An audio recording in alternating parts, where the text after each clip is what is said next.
आजभोलिका main media सबैलाई दोष दिएको होइन।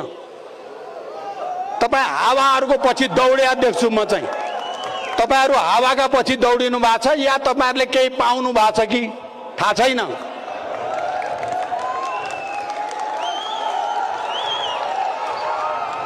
तपाईहरु हेर्नु होला इतिहासको कठघरामा तपाईहरु खडा हुनुहुन्छ। जनयुद्ध र जनआन्दोलनमा रगत बगाउने हजारौं महान शहीदहरूलाई तपाईहरुले अपमान गर्नु भएको छ।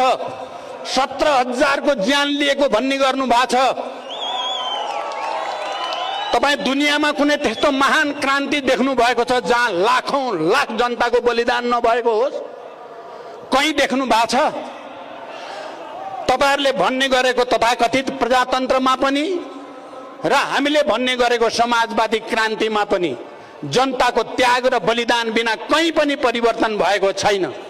ती 17,000 र सयौं जनआन्दोलनका महान शहीदहरूलाई अपमान गर्ने काम बन्द गर्न म मिडियाकर्मी साथीहरूलाई विशेष रूपले भन्न चाहन्छु। यसको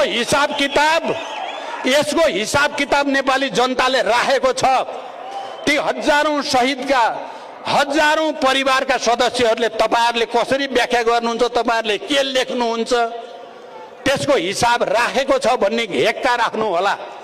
जनआन्दोलन